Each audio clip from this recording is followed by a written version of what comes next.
Okay, we're going to go over the steps of induction for general anesthesia using an endotracheal tube, placing someone on the ventilator.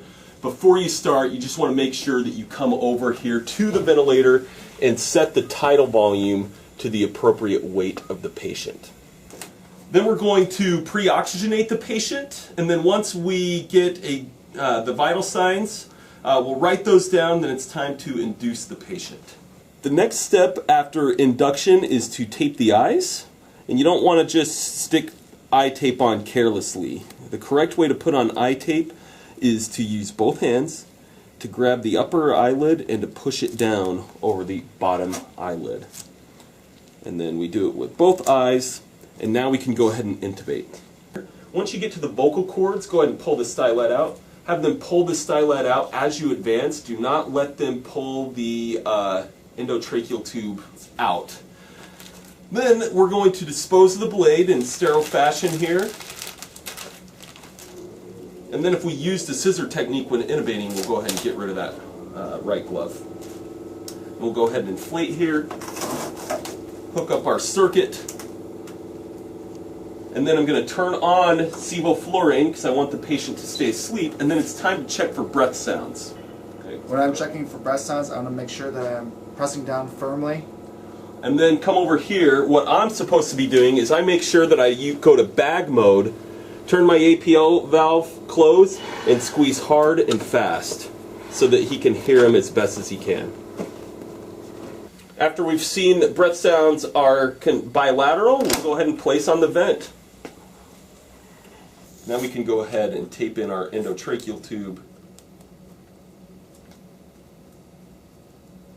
As soon as that endotracheal tube is secured, you're going to want to put on a nerve stimulator, especially if you use succinylcholine, because that's going to wear off soon. You're going to want to make sure that the patient has twitches before you can redose your paralytic.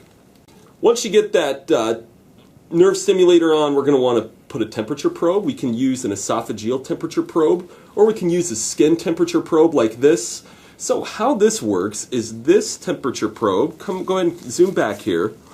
This temperature probe is designed to go in the axillary region. We can actually use it as a nasal temperature probe by just disconnecting here, and then coming over here to the nose, kind of make a little 7 or a little L like that, and go ahead and place it in, and then we can use this sticker up here to secure it into place.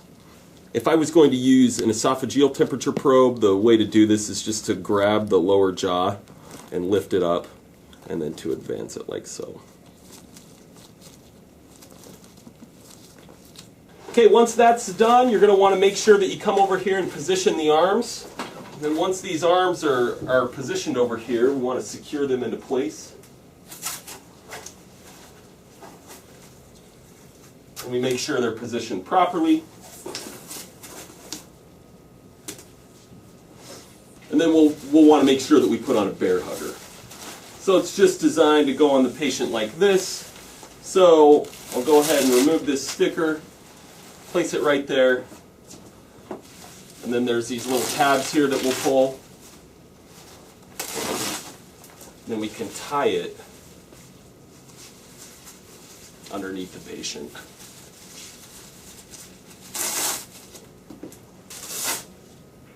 Okay, once this bear hugger's on, you just want to make sure that you don't turn the bear hugger on until the patient is draped. You don't want air to blow all over the sterile field. So make sure the patient's draped before you put the bear hugger on. Then lastly, before incision, you just want to make sure that you start the antibiotic. Just make sure that there's also special things that you might need to do based on the case. You might need to put an OG or an NG tube in. You might need a hotline.